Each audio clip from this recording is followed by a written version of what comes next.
Esto es Relatos del Sueño, donde cada palabra es un puente hacia lo mágico.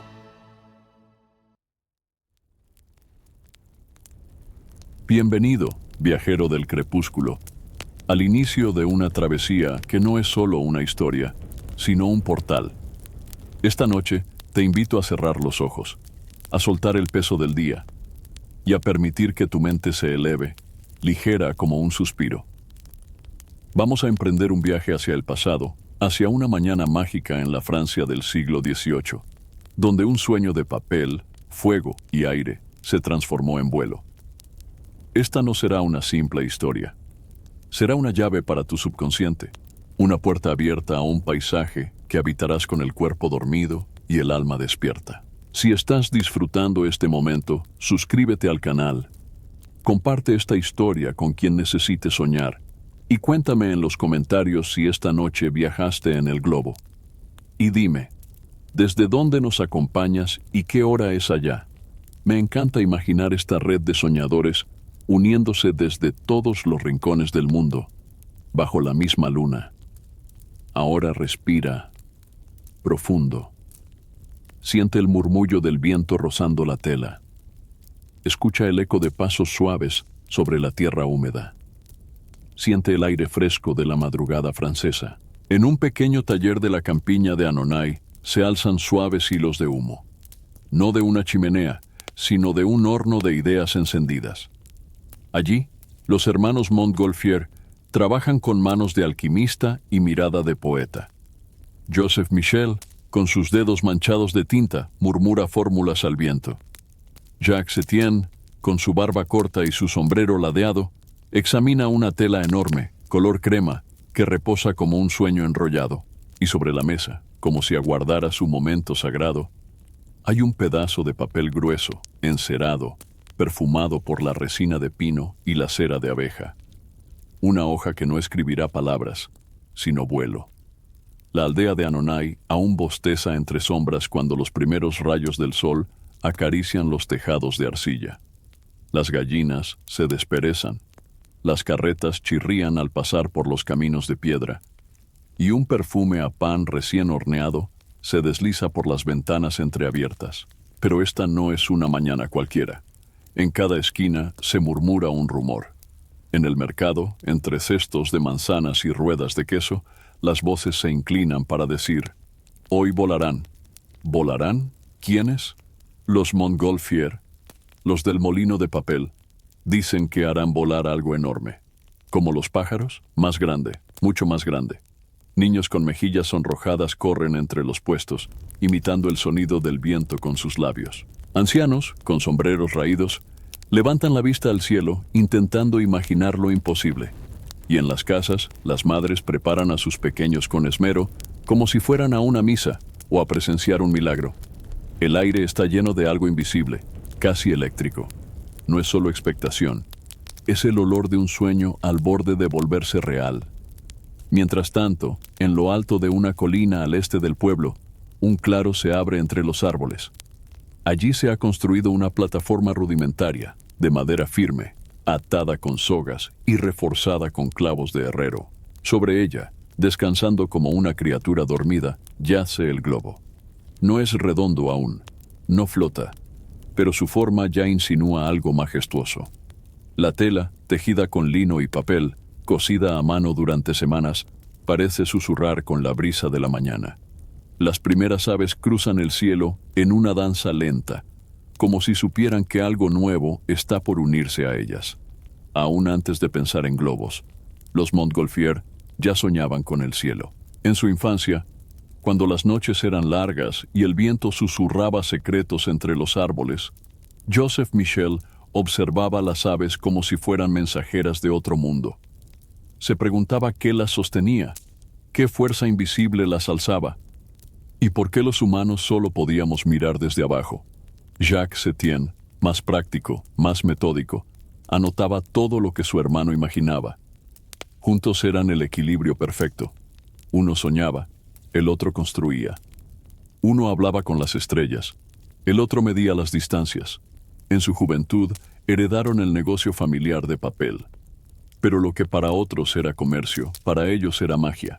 El papel podía transformarse en farolillos, en cometas, en cuerpos huecos que el fuego hacía bailar en el aire.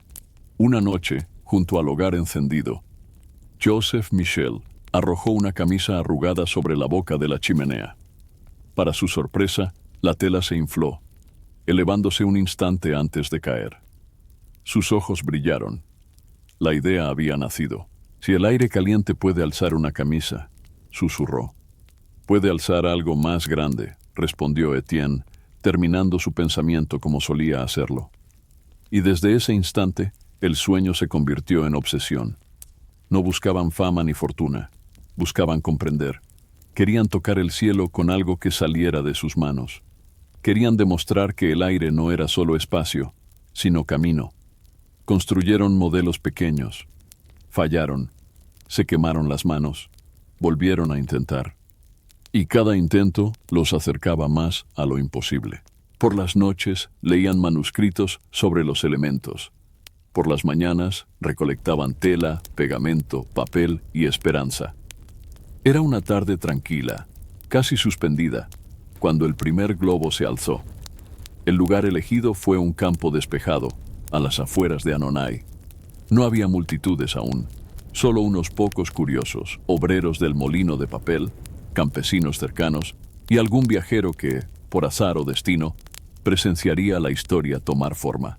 El globo era pequeño en comparación con los sueños que lo inflaban, pero inmenso a los ojos del mundo, que aún no había visto nada igual. Hecho de papel encerado, sellado con un almidón espeso, unido por costuras invisibles. Parecía un farol gigante, un fruto de otro planeta, y bajo él una pequeña estructura metálica esperaba. En su interior se colocaría la llama. Joseph Michel supervisaba cada nudo, cada doblez. Jacques Etienne revisaba el cronómetro de sol y la dirección del viento. Sus manos temblaban, pero no de miedo. Temblaban como tiemblan las manos antes de crear algo sagrado. Encendieron la llama. Un fuego lento, alimentado con paja húmeda y algo de lana, que desprendía un humo espeso y cálido. El globo, como si respirara por primera vez, se infló suavemente. Los presentes guardaron silencio, no por protocolo, sino porque algo en el aire, algo en la atmósfera misma, parecía decir, calla, mira, escucha. Poco a poco, el globo se alzó. Primero tironeó las cuerdas juguetón. Luego flotó unos dedos por encima de la tierra y de pronto se liberó. Subió, subió, subió. El viento lo acariciaba, el cielo lo recibía.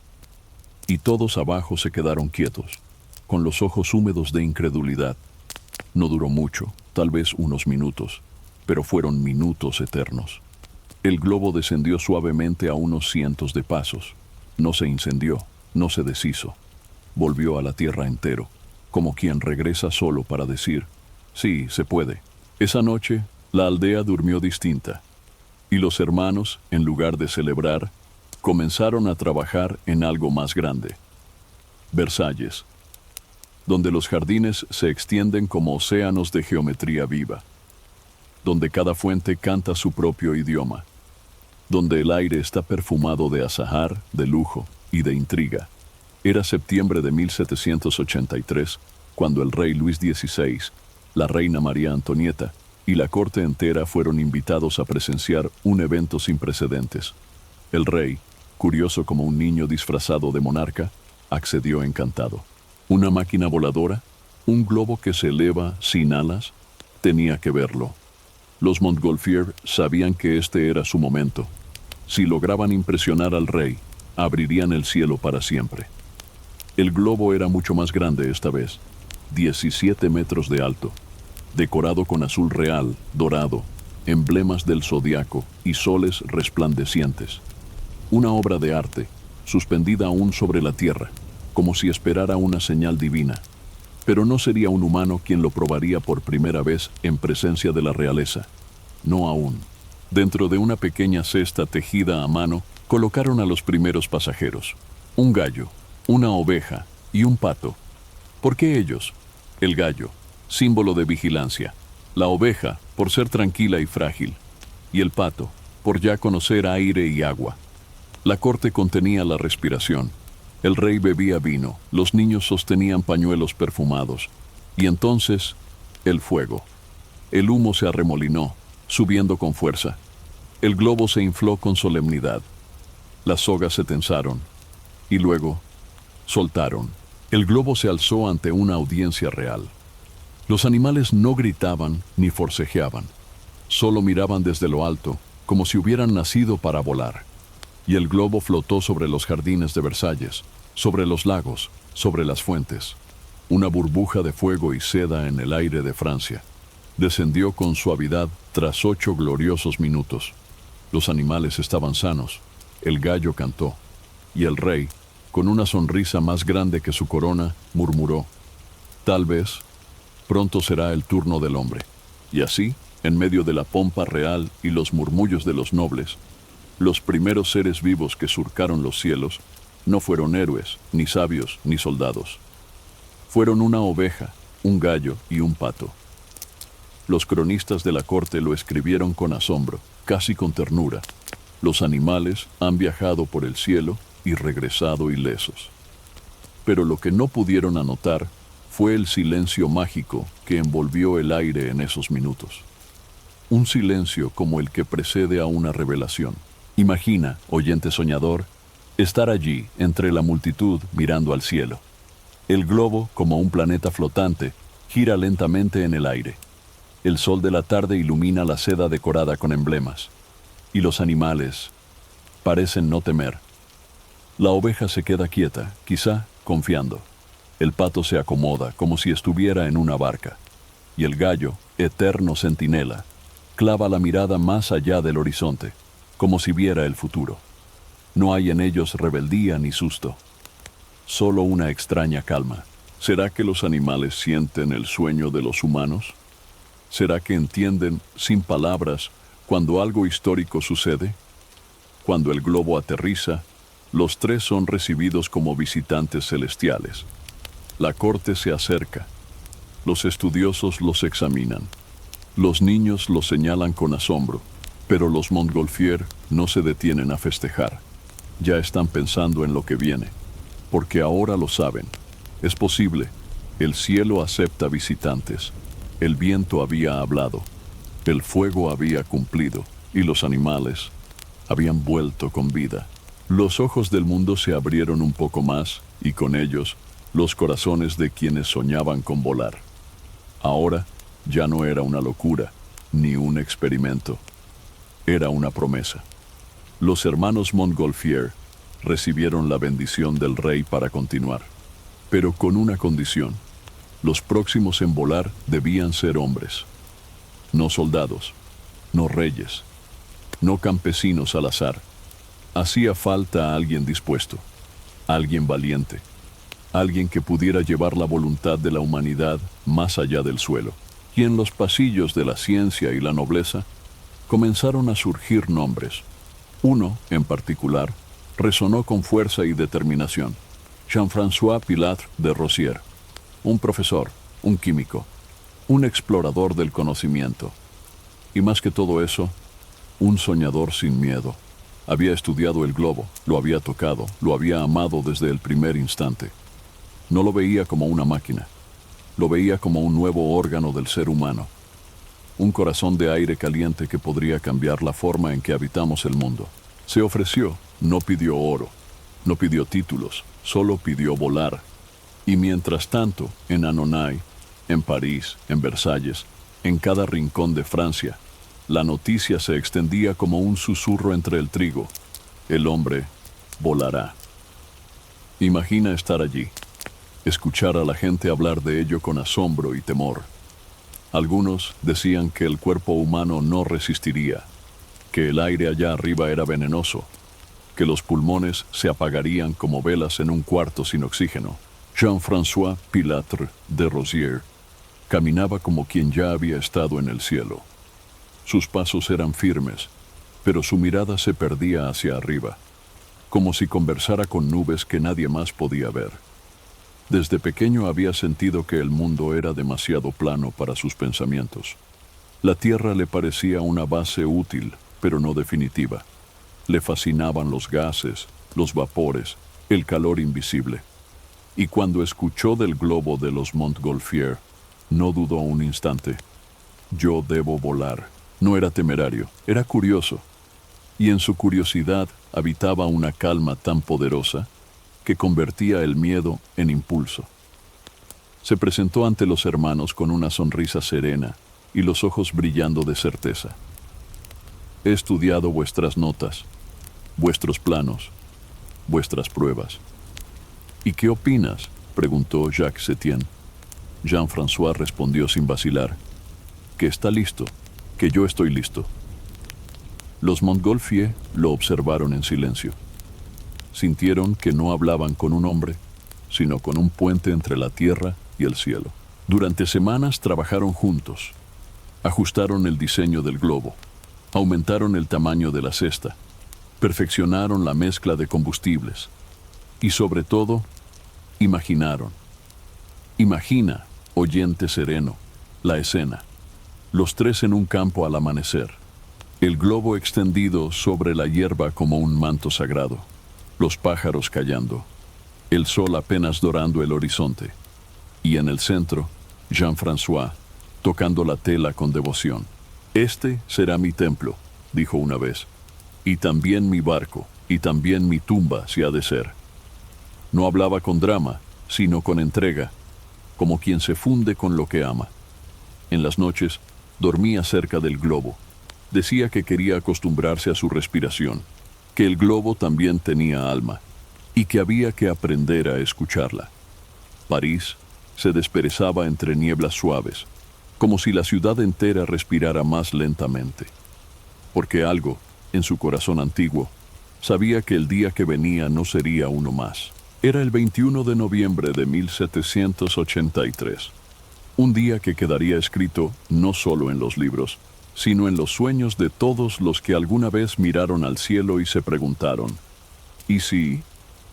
En los jardines del Château de la Mouette, junto al río Sena, los Montgolfier y Jean-François trabajaban desde antes del amanecer. Junto a él se uniría un segundo pasajero, François Laurent d'Arland, marqués, soldado y también soñador. Ambos serían los primeros humanos en abandonar la tierra sin alas, sin motor, sin redes, solo con fuego y tela.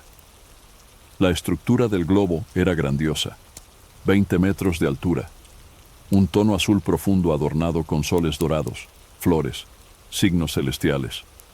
Parecía una parte del firmamento caída del cielo, esperando volver a casa. La cesta, ligera pero firme, colgaba como un columpio suspendido del destino. Dentro, un brasero alimentado por paja, lana y carbón aguardaba paciente. Mientras tanto, París se acercaba. Miles de personas se reunían. Hombres de ciencia, de letras, comerciantes, niños, poetas. Todos atraídos por ese misterio inflable que prometía reescribir la relación entre el suelo y los sueños. El rey no asistiría personalmente, pero había dado su bendición. Y en el aire había una mezcla extraña: expectativa, miedo, esperanza. Los dos tripulantes vestían ropajes simples, nada de armaduras, nada de protección. Iban como quien se ofrece al viento sin resistencia. Jean-François, de pie junto al globo, cerró los ojos y en silencio hizo una pequeña reverencia, no al rey, no al público, sino al cielo. El amanecer se deslizaba con delicadeza sobre París, como un velo dorado extendiéndose sobre una ciudad que apenas despertaba. Pero en los jardines del Château de la Mouette, el tiempo no se medía por relojes, sino por respiraciones. Todo estaba listo. El globo se erguía, inflado casi por completo, su silueta temblando levemente en la brisa temprana. Parecía una criatura viva, conteniendo su primer suspiro. Y al pie de esa criatura, Jean-François y d'Arlandes se preparaban para lo que vendría. La llama crepitaba, elevando un humo denso y fragante. El aire caliente se acumulaba dentro de la tela, haciendo que el globo se alzara, suave, poderoso, como si por fin recordara su propósito. Las sogas que lo sujetaban estaban tensas, casi vibrantes. Cada nudo parecía una pregunta suspendida. Y entre la multitud que se había reunido en completo silencio, nadie se atrevía a hablar, porque algo sagrado estaba a punto de ocurrir. Imagina la escena, tú que sueñas mientras escuchas. Los dos hombres suben a la barquilla. Sus pasos son lentos, no por miedo, sino por reverencia. Jean-François toma una última bocanada de aire, como quien quiere memorizar la tierra. El globo se mueve ligeramente. Las sombras de los hombres se alargan sobre el suelo, y por un instante, todo se detiene. Solo el sonido del fuego, el crujir de la paja encendida, y el murmullo lejano de hojas tocadas por la brisa. Los Montgolfier observan. Los ojos de Joseph Michel están húmedos. Jacques Etienne aprieta una carta de papel contra su pecho. Y entonces, las sogas son cortadas, el globo se libera. Cuando el globo se alzó, no fue solo el artefacto lo que se elevó. Fue también el alma colectiva de todos los que estaban allí, mirando con ojos grandes, como espejos del cielo. El silencio inicial fue absoluto. Ni un grito, ni una ovación, solo un murmullo profundo, casi religioso, que cruzó a la multitud como una ola invisible. Nadie sabía qué hacer, cómo reaccionar ante algo tan extraordinario. Algunos se arrodillaron, otros levantaron los brazos como si quisieran acompañar el vuelo con sus propias manos, y muchos simplemente lloraron. Jean-François y Darlandes, de pie en la cesta, eran siluetas negras contra el azul pálido del cielo. Se veían pequeños, pero su gesto era inmenso. Ajustaban el fuego con una pértiga larga, alimentando el aire que los sostenía, mientras la ciudad entera contenía el aliento. Desde lo alto, París parecía una miniatura de sí misma. Tejados color ocre, calles como hilos, chimeneas que exhalaban susurros, y más allá, el Sena, como una cinta de plata líquida, curvándose con elegancia. Los dos hombres no hablaban, no hacía falta. El viento hablaba por ellos, el crujido de la cesta, el susurro de la tela inflada y el murmullo, abajo, porque abajo la multitud comenzaba a entender. Estaban presenciando lo imposible, lo que hasta hacía muy poco se consideraba magia o herejía. A medida que el globo se elevaba, algo casi imperceptible comenzaba a suceder. No solo flotaba por el cielo de París, no solo llevaba consigo a dos hombres valientes. Lentamente, comenzaba a transformarse en un ser. No tenía ojos, no tenía boca, pero sí respiraba. Y respiraba contigo. Cada exhalación del fuego, cada oleada de aire caliente, cada leve sacudida del viento, era como el latido de un corazón nuevo en el cielo. Jean-François lo sentía bajo sus pies. No era solo una máquina, era un compañero, un guía, una criatura amable y poderosa, nacida de tela, humo y sueños. La tela del globo crujía suavemente, como si hablara. Se expandía con cada soplo, vibraba con el calor, y respondía al cielo como una flor responde al sol. Darlandes lo miraba con respeto. Mantenía la llama viva con movimientos suaves, casi rituales. No era piloto, era cuidador.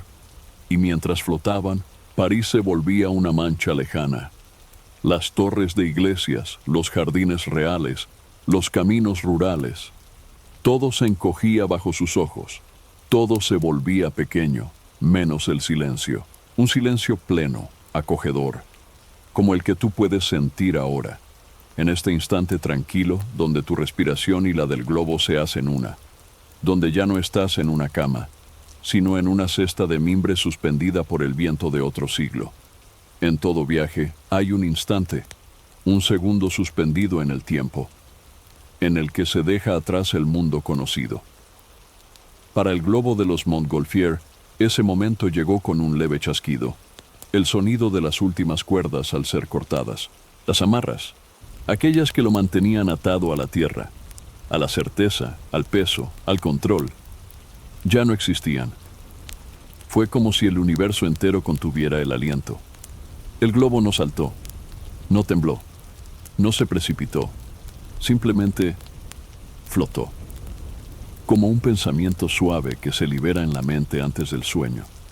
Como tú, ahora que comienzas a soltar también tus propias amarras, la tensión de los hombros, el ritmo de tus ideas, la fuerza de la gravedad cotidiana, todo eso, poco a poco, se disuelve. Desde abajo, la multitud estiraba los cuellos, alzaba las manos, intentaba seguir con los ojos esa figura que se despegaba del suelo, tan naturalmente como un ave en su primer vuelo. Jean-François, con los dedos apoyados en el borde de la cesta, sentía que el aire ya no era vacío. Era camino, era sustancia, era hogar. Y Darlandes, a su lado, apenas murmuró: «Estamos volando». Pero no era necesario decirlo. El cuerpo lo sabía. El alma lo celebraba en silencio. Desde esa altura inicial, el mundo parecía distinto. No más ruidos, ni ecos humanos. Solo el fuego, el viento y el susurro constante de la tela inflada. El globo se elevaba como si flotara entre capas invisibles de seda. No era un ascenso brusco, ni heroico. Era un deslizamiento, como si el cielo lo acogiera con suavidad, como si las nubes lo esperaran desde siempre. A cada metro ganado, el mundo abajo se volvía más pequeño, más quieto. Las voces de la multitud se difuminaban, como ecos lejanos en una sala sin paredes. Las torres de iglesias parecían juguetes, los caminos se transformaban en líneas de tinta pálida, y los árboles en manchas verdes que respiraban en silencio. Jean-François cerró los ojos. Sintió la brisa en su rostro, una brisa distinta, como si viniera de otro mundo. Y por un instante creyó escuchar un latido. No era su corazón, tampoco era el de Darlandes. Era el globo, sí, una pulsación sutil, una vida hecha de calor y tela, un ritmo que acompañaba el de su propia sangre. ¿Lo sientes?, murmuró.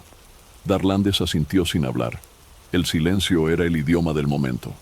Y tú, que ahora escuchas esto con los ojos cerrados, con la mente entregada, con el cuerpo ya casi dormido, quizás también lo sientes. Un pulso lento, una respiración profunda, una elevación sin vértigo. Desde lo alto, París no era la ciudad bulliciosa que tantas veces describen los libros. No había gritos, no había ruedas chirriando sobre piedra, no había campanas ni pasos, solo silencio. Un silencio tan puro que parecía música, el tipo de silencio que se encuentra solo en los sueños. Y ahora tú lo habitas. Jean-François y Darlandes, desde su pequeña cesta suspendida, observaban la ciudad como quien contempla una maqueta viva. Los tejados, cubiertos de tonos grises y ocres, formaban un mosaico perfecto. Las chimeneas exhalaban hilos de humo perezosos, y el Sena, el río, se deslizaba como una cinta líquida, brillante, tranquila. Nadie desde abajo gritaba, nadie desde arriba hablaba. Era como si la humanidad entera, por unos minutos, se hubiera rendido al asombro. Jean-François bajó la mirada. Vio a una mujer en una azotea. Ella levantó una mano. No saludaba. Simplemente tocaba el aire. Y él comprendió algo muy hondo.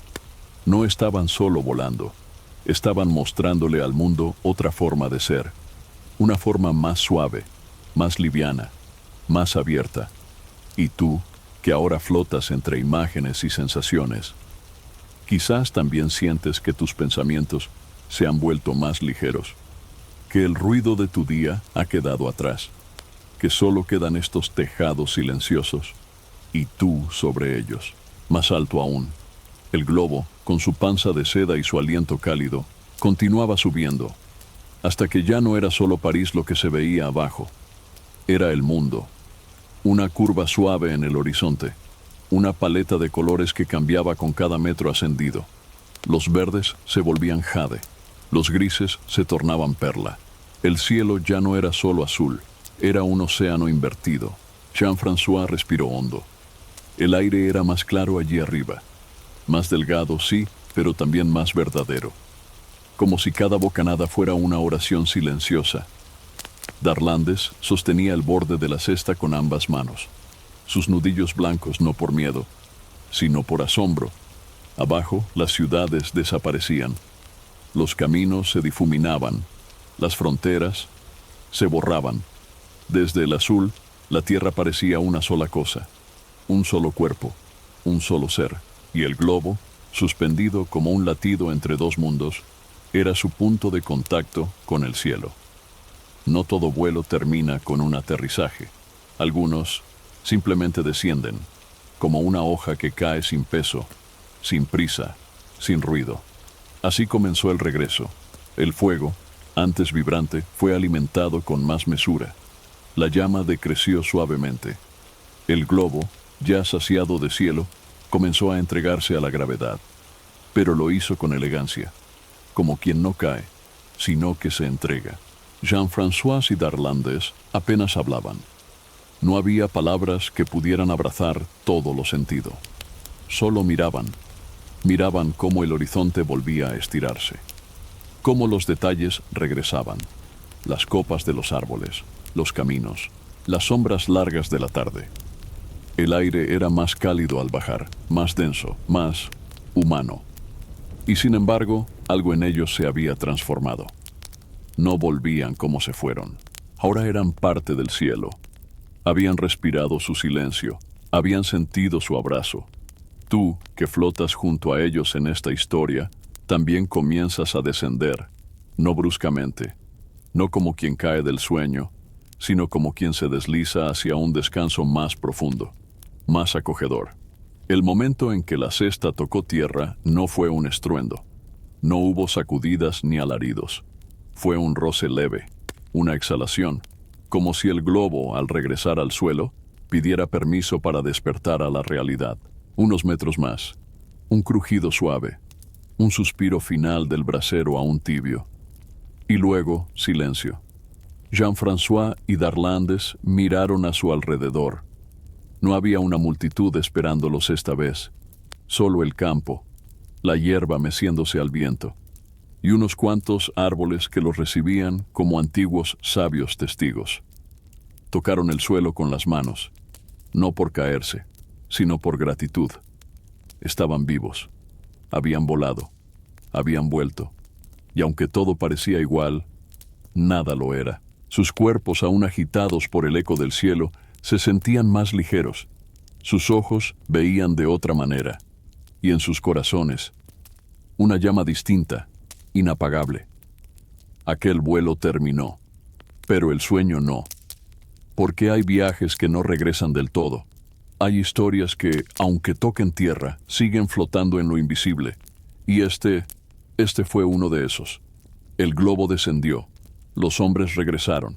La gente aplaudió, escribió, celebró.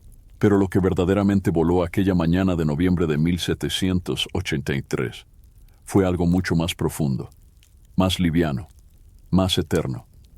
Fue la idea, la imagen, el anhelo. Una semilla sembrada en la mente de toda la humanidad. Podemos volar. Y tú, que has caminado este viaje conmigo, paso a paso, suspiro a suspiro, ya no estás del todo en tu cama, ni del todo en esta época, ni del todo despierto. Estás suspendido entre la memoria y la ensoñación, entre la historia y el cielo. El globo sigue ahí, flotando en tu interior. Cada vez que respiras, se eleva. Cada vez que sueñas, lo alimentas con fuego sagrado. No necesita cuerdas, no necesita mapa, solo tu descanso. Así termina esta historia, pero no su vuelo, porque esta noche, al cerrar los ojos del todo, tu subconsciente tomará el timón, y tú continuarás el viaje, hacia lugares que ni Jean-François, ni los Montgolfier, ni el mismo cielo podrían imaginar. Si esta historia te llevó a volar, te invito a suscribirte al canal, compartirla con alguien que necesite soñar y dejarme un comentario. ¿Soñaste con el globo? ¿Desde dónde nos estás escuchando y qué hora es para ti? Gracias por volar conmigo. Hasta el próximo sueño, donde volveremos a despegar. Buenas noches.